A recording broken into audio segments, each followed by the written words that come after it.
Tôi là người bị bảo mẫu cố ý đánh cháo, giờ sống lại trở về. Tôi sẽ khiến những kẻ từng bắt nạt tôi kiếp trước đều phải trả giá từng người một. Giờ tôi đối xử tốt với em gái anh ta thế này chỉ vì vô tình làm đau chỗ hiểm của anh trai nó, mà nó nổi giận với tôi luôn. Tiểu Lâm ơi, tối qua chị sợ lắm. Chị không cố ý làm đau anh đại phú đâu. Chị giờ cũng hối hận lắm. Tiểu Lâm, em tha thứ cho chị được không? Con bé này còn nói dối nữa. Mẹ Trần Quế Hoa và mấy người mặt mày tối sầm bước vào. Mày nhặt chỗ hiểm của đại phú, lại còn cố ý làm đau bụng nó. Tao thấy mày cố tình muốn hại chết đại phú nhà tao thì có. Không có anh Cố Viễn Đình và anh Song Tư Minh ở đây. Mẹ Trần Quế Hoa lộ rõ bộ mặt khắc nghiệt, độc ác. Ánh mắt như rắn độc, nhìn tôi chằm chằm đầy ác ý. Họ chắc chắn không chịu dừng lại đâu. Nhìn tôi đến nhà họ Song hưởng phúc mà mắt mở trừng trừng. Chắc còn chiêu trò khác nữa. Mẹ ơi, con thật sự không cố ý. Tối qua anh đại phú như biến thành người khác vậy. Con sợ quá. Tiểu Lâm, chẳng lẽ em không tin chị sao? Chị quý em nhất mà. Con muốn dẫn em theo đến nhà họ Song. Tiểu Lâm định hất tay tôi ra, nhưng nghe câu sau, khuôn mặt kiêu ngạo bỗng cười tè tét. Chị ba, chị nói thật không? Chị thật sự đưa em theo nhà họ Song sao? Mẹ Trần Quế Hoa và ông Ngô sắc mặt cũng đổi. Dĩ nhiên rồi, hai chị em mình từ nhỏ chưa từng xa nhau. Quyết tôi, em chính là em gái ruột. Sao chị lại đi kinh thành sống tốt một mình, mà không dẫn em theo chứ? Đến lúc đó nhờ bố mẹ ruột chị sắp xếp cho em một công việc ổn định. Dù gì cũng hơn làm giáo viên tạm thời ở quê. Tiểu Lâm, em thấy có phải không? Tiểu Lâm càng tin lời tôi hơn. Hồi trước chị ba đối tốt với em lắm, giúp em dọn phòng, thường xuyên mang đồ ăn đến trường cho em, còn sửa bài tập cho em.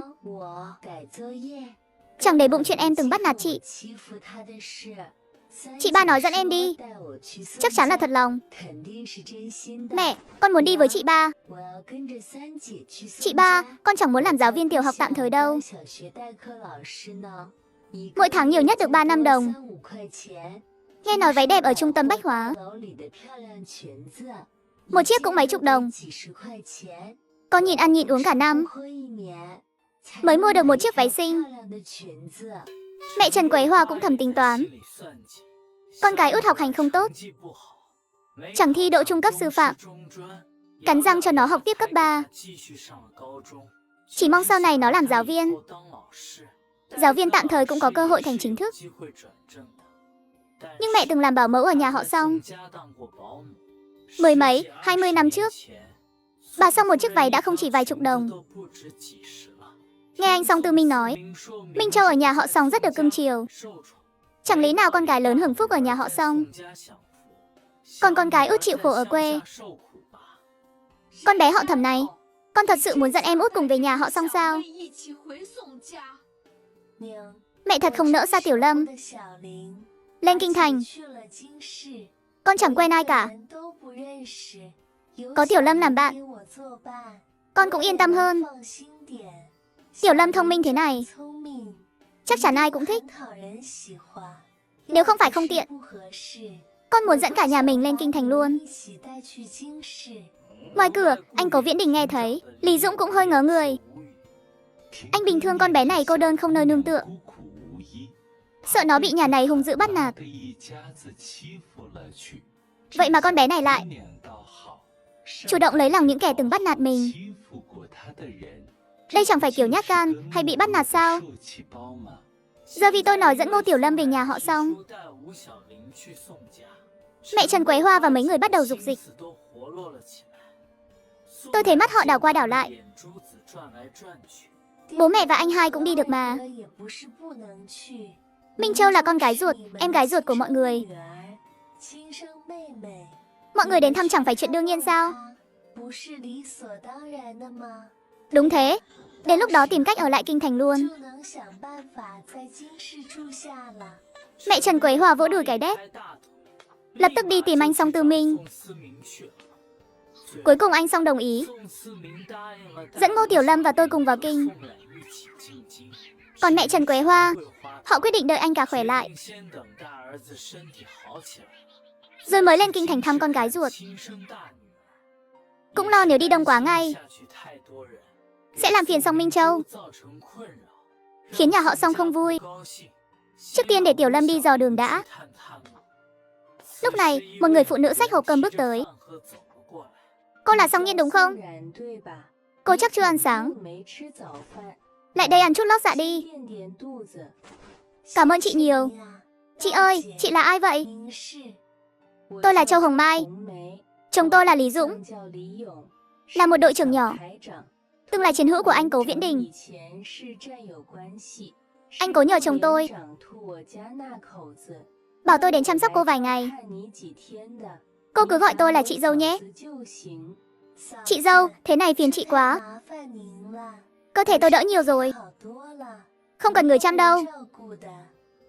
Tôi thật không ngờ, trước khi đi, anh Cố Viễn Đình lại nhờ chiến hữu chăm sóc tôi. Chuyện nhỏ này có gì mà phiền. Nhà tôi ngay cạnh bệnh viện, đi bộ vài phút là tới. Cô ăn uống xong nghỉ ngơi cho khỏe mới là quan trọng. Yên tâm, có chị dâu ở đây với cô, chẳng ai dám bắt nạt cô đâu. Thấy tôi rưng rưng nước mắt, chị Châu Hồng Mai không nói gì, im lặng rời đi. Hôm sau, tôi không muốn mang nợ ân tình nhiều.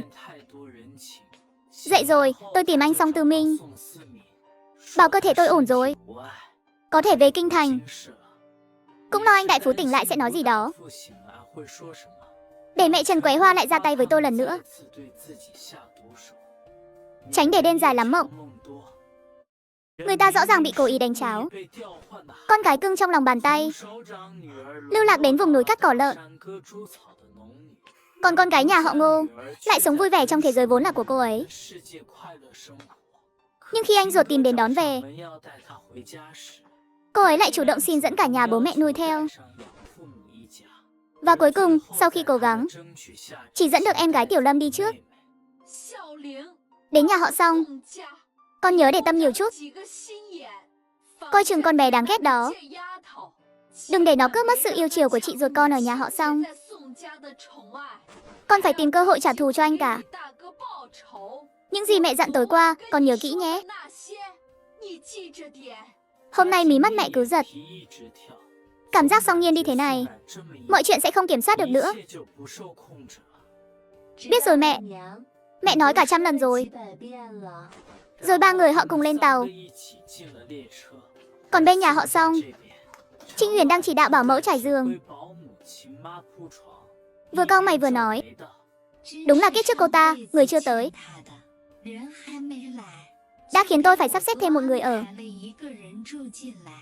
Nhà đâu còn chỗ mà ở. Bà nói chuyện Song Nhiên dẫn Ngô Tiểu Lâm về nhà họ Song. Anh Song Tư Minh gọi về từ hôm kia, bảo đó là quyết định tự ý của Song Nhiên. Cô Tần thầm nghĩ, nhà họ Song không thiếu phòng, chỉ là đều dùng cho cô Minh Châu làm việc khác thôi. Phòng luyện đàn, phòng tập múa, còn mấy phòng sách nữa. Thế thì còn đâu chỗ ở nữa. Trinh Huyền không muốn động đến những phòng của cô Minh Châu, nên chỉ còn cách sắp xếp cô Song Nhiên sắp về ở phòng bảo mẫu tầng 1. 2 chiếc giường đơn, đó là chỗ ở của Song Nhiên và Ngô Tiểu Lâm. Dù Song Nhiên không dẫn Ngô Tiểu Lâm theo, cũng phải ở đây thôi mà. Con báo chưa nhận thân Dình Giang, quan sát phẩm chất của Song Nhiên trước. Nếu không ổn thì nói với bên ngoài là bảo mẫu từ quê lên, rồi sau đó đưa người về lại. Cô Tần dù thấy không ổn lắm, nhưng cũng chẳng nói gì. Ai bảo cả nhà họ Song coi Song Minh Châu như báu vật đâu. Coi kìa, Minh Châu đâu rồi? Cậu Sở Tiêu, dẫn cô Minh Châu đi trung tâm bách hóa mua quần áo rồi. Nghe nói là kiểu mới thời thượng từ Thượng Hải. Cậu Sở Tiêu đúng là biết. Thương chị mình. Dạo này Minh Châu tâm trạng không tốt. Phải để chị ấy ra ngoài thư giãn chút. Trong trung tâm bách hóa, xong Sở Tiêu kiên nhẫn giúp chị Minh Châu chọn quần áo. Xong xuôi thì định đi xem phim. Hừ, em sẽ kéo chị đi. Không về đón cái người quê đó đâu. Để cô ta khỏi tưởng mình quan trọng lắm. Rồi sinh lòng tham không nên có. Cướp mất sự yêu chiều của chị. Anh Tư Minh bảo họ chiều nay về. Đợi em với chị. Trời tối hẳn mới về nhà. Mà hôm nay, lúc 14 giờ 57 phút, sẽ có một mạng người tươi trẻ nằm trong vũng máu ở ngõ Kim Thị. Tôi phải cứu người đó. Từ ga tàu đến nhà họ Song chỉ mất nửa tiếng đi xe. Anh Tư Minh ơi, mẹ em cho em ít tiền. Em muốn mua quà gặp mặt cho chị Minh Châu. Anh thấy mua gì thì hợp. Không ngờ em còn nghĩ đến Minh Châu nữa. Nhưng chị ấy từ nhỏ chẳng thiếu gì. Em có lòng này là tốt lắm rồi.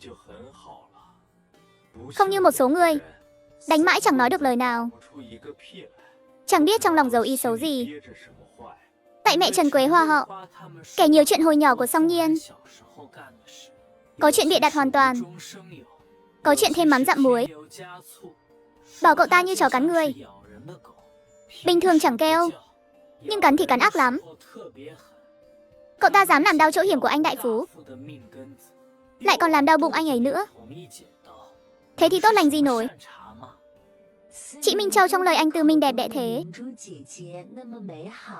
chắc chắn là người dễ gần lắm. Đợi sau này em làm việc kiếm tiền, sẽ mua quà tặng chị ấy. Em yên tâm, Minh Châu là người tốt nhất. Lòng tốt lạc quan, luôn tích cực hướng lên, là mặt trời nhỏ của nhà họ Song. Ước gì hồi đó mẹ Trần Quế Hoa đổi luôn em. Giá mà em được sinh sớm hơn thì tốt biết mấy. Ruột thịt thì sao chứ?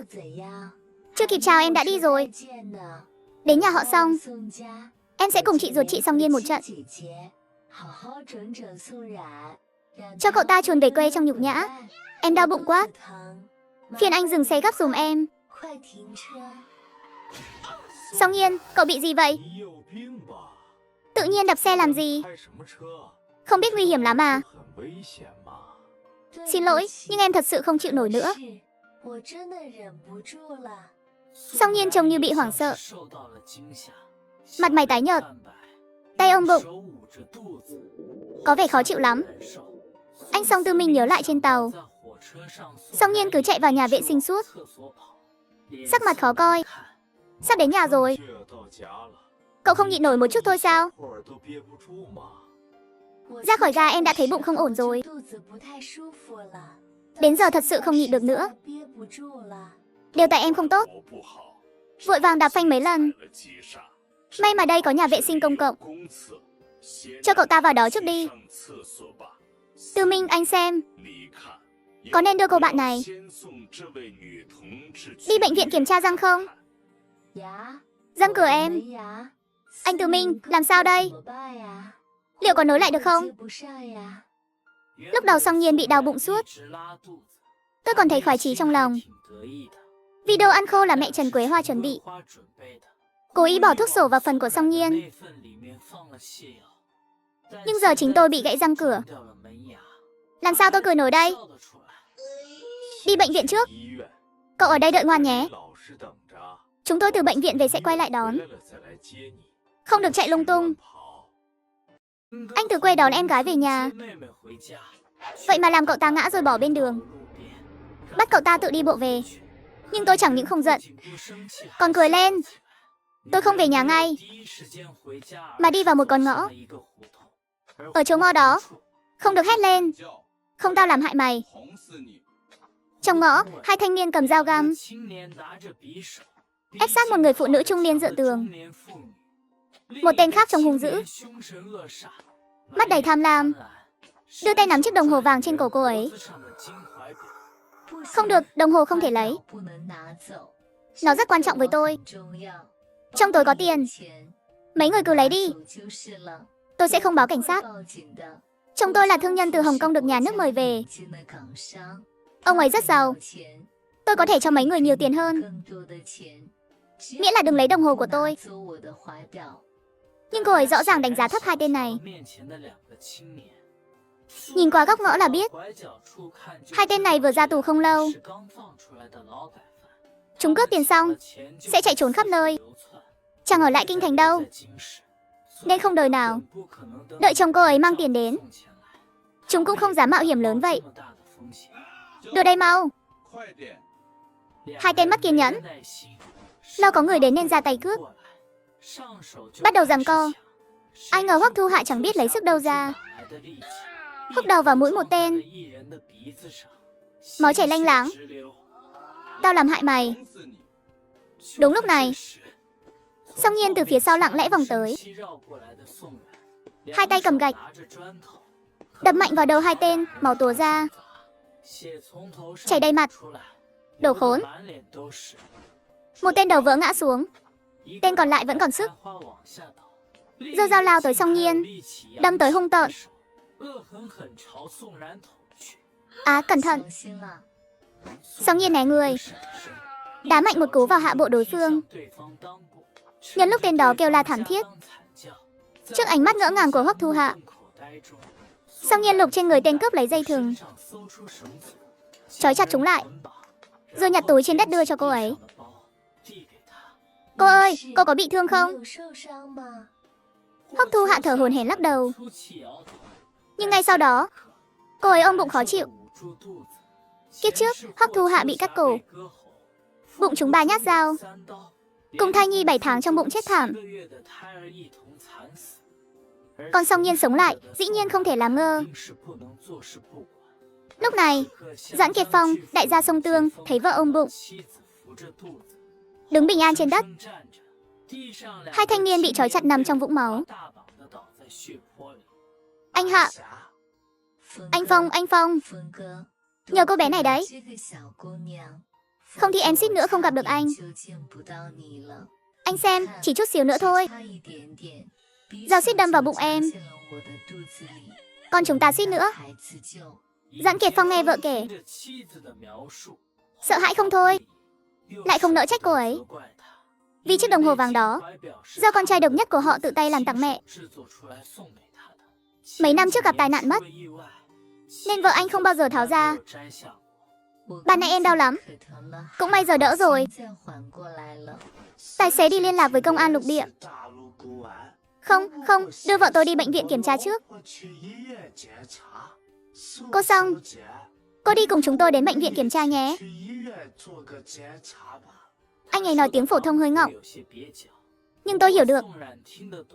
Con thấy khá thú vị. Không cần đâu, tôi không sao. Tôi ở lại cùng người của anh đợi các anh công an đến. Lát nữa anh họ tôi sẽ đến đón. Doãn Kiệt Phong vội đưa vợ đi bệnh viện kiểm tra, nên không ép tôi.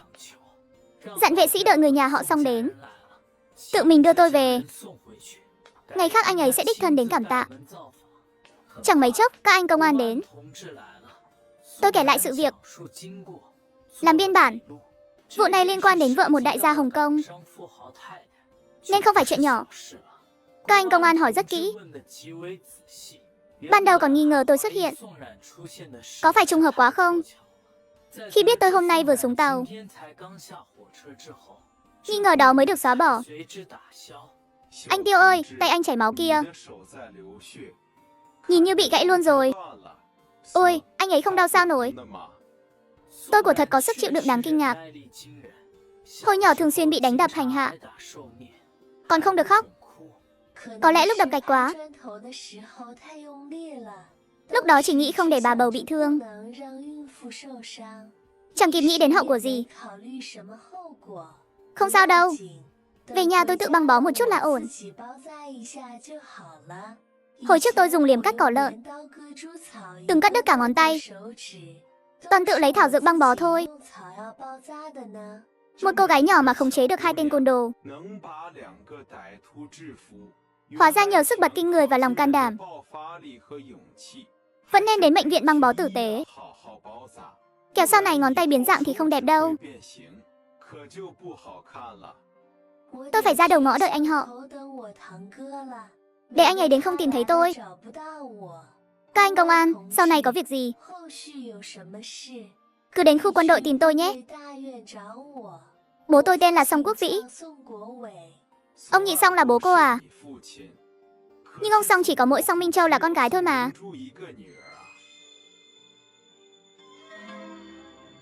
Cô ấy đến tìm ông Mũ bảo muốn tìm bố mẹ. Nhưng ông Mũ nhất quyết nói cô ấy bị lừa. Hừ. Ông Nhị Song là bố cô. Nhưng ông Song chỉ có mỗi Song Minh Châu là con gái thôi mà. Người trước mặt này tôi quen. Tên là Trung Kiến Văn, cùng anh Tư Minh. Họ lớn lên cùng khu quân đội. Đều là con nhà cán bộ cấp cao. Chuyện này là sao đây? Mê mông, có khi nào trùng tên trùng họ không? Trong khu chỉ có 3 anh em ông Song Quốc Vĩ họ Song. Cả 3 đều giữ chức cao. Thế hệ trẻ. Chỉ sinh mỗi Song Minh Châu là con gái. Lúc này, người khác vẫn chưa biết Song Minh Châu không phải con ruột. Hồi đó ở bệnh viện chỉ vài lãnh đạo biết. Nên nhà họ Song mới giả vờ đi tìm con gái ruột. Nếu không thì chẳng buồn tìm tôi đâu. Họ không muốn ai biết mình có đứa con gái lớn lên ở quê. Vậy thì tôi càng phải làm cho ai cũng biết. Tôi nhìn mọi người, mím chặt môi, có chút bối rối. Cô nhỏ ơi, cô nghĩ kỹ lại xem. Có phải nhầm lẫn gì không? Cô chẳng phải vừa đi tàu đến Kinh Thành sao? Liệu có bị ai lừa không? Mọi người tin tôi không nói dối. Tôi dám bất chấp nguy hiểm làm việc nghĩa thì chắc chắn là người tốt bụng. Tôi không biết. Là anh họ Tư Minh đi đón tôi về. Anh ấy bảo tôi từ nhỏ bị y tá ôm nhầm. Ôm nhầm, nhưng quê cô cách đây cả ngàn dặm. Sao lại nhầm ở Kinh Thành được? Mẹ nuôi tôi trước đây là bảo mẫu nhà họ Song. Bà ấy và mẹ ruột tôi sinh khó cùng một ngày. Ồ, vậy thì giải thích được rồi. Nhưng ôm nhầm thế này cũng trùng hợp quá. Trung Kiến Văn thì sốc toàn tập. Song Minh Châu lại là con của bảo mẫu. Anh ta khó mà tin nổi. Nghi có ai đó giả mạo Song Tư Minh. Vậy nên anh ta đề nghị cùng tôi đợi Song Tư Minh đến. Hai người đứng trong gió lạnh nửa tiếng. Chẳng thấy anh Tư Minh đâu. Ngược lại đợi được. Ông Doãn quay lại đón tôi. Bảo tôi rằng ngón tay cô gãy rồi. Ôm mãi thế. Cô là ân nhân cứu mạng nhà chúng tôi. Đi, tôi đưa cô đi bệnh viện băng bó. Nhưng anh họ tôi về không thấy tôi sẽ lo lắm. Cô xuống xe đến giờ đã 1 tiếng rưỡi. Nếu anh ấy định về thì đã về từ lâu rồi.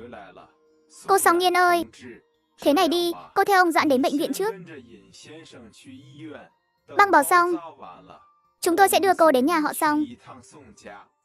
Tôi thấy cô Song Nghiên chắc bị lừa rồi. Lại nói, Song Minh Châu kiêu kỳ thế kia. Sao có thể là con bảo mẫu được? Ngón tay gãy của tôi nhanh chóng được băng lại. Mặt trắng bệch, mồ hôi lạnh chảy xuống. Nhưng suốt quá trình chẳng kêu. Thật không ngờ một cô gái yếu ớt thế này lại kiên cường hơn cả nhiều đàn ông to xác. Chẳng trách bác sĩ khen không ngớt. Đến ông Doãn Kiệt Phong và anh Trung Kiến Văn bên cạnh cũng ngỡ ngàng.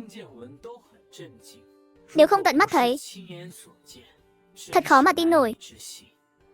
Đợi bác sĩ dặn dò xong xuôi. Ông Doãn, vợ ông thế nào rồi?